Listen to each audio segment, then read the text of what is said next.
అందరికీ నమస్తే. Welcome to Srirekha talks. ఈరోజు సోమవారం మూడో రోజు రవికేశ్వర ప్రసాదం ఇవ్వాలనుకున్నాను. అపార్ట్మెంట్స్లో 7 o'clockకి పూజ ఉందన్నమాట. డైలీ పూజ ఉంటుంది కదా. యాక్చువల్లీ నాకు వినాయక చవితి నుంచి నిమజ్జన కార్యక్రమం అయ్యే వరకు కూడా ఏదో ఒక ప్రసాదం చేసి ఇవ్వడం అలవాటు, కానీ ఈసారి కుదరలేదు. సాటర్డే అవ్వలేదు, సండే ఏమో లంచ్ పెట్టుకున్నాం కదా, అందుకని ఆ ప్రిపరేషన్లో పడి బిజీ అయింది, అందుకని చేయలేకపోయాను. సో మండే అయినా రవికేశ్వర ప్రసాద్ ఇద్దామని ప్రిపేర్ చేసి పెట్టుకున్నాను.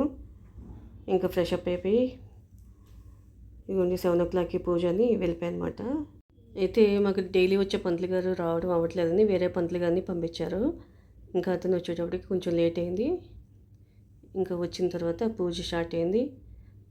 ఒక 2 ఫ్యామిలీస్ పార్టిసిపేట్ చేశారన్నమాట పూజలో. ఈ పంతులు గారు కూడా మా అందరి చేత మంత్రాలు చెప్పిస్తూ చక్కగా పూజా కార్యక్రమాన్ని బాగా చేశారు. ఏదైనప్పటికీ పూజలో పార్టిసిపేట్ చేస్తే పాజిటివ్ ఎనర్జీ అనేది వస్తుంది కదా, చాలా ఆహ్లాదకరంగా ఉంటుంది కూడాను. ఇంకా పూజ అయిపోయాక తీర్థప్రసాదాలు, ఇన్ని ప్రసాదాలు వచ్చాయన్నమాట. ఇన్ని ప్రసాదాలు పనిచేసి మేము కూడా తినేసాము. ఇంకా ఫుల్ అయిపోయిందండి.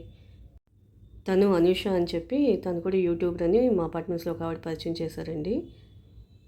తను ఛానల్ పేరు అనూష వరల్డ్. తన కంటెంట్ కూడా చాలా బాగుంది.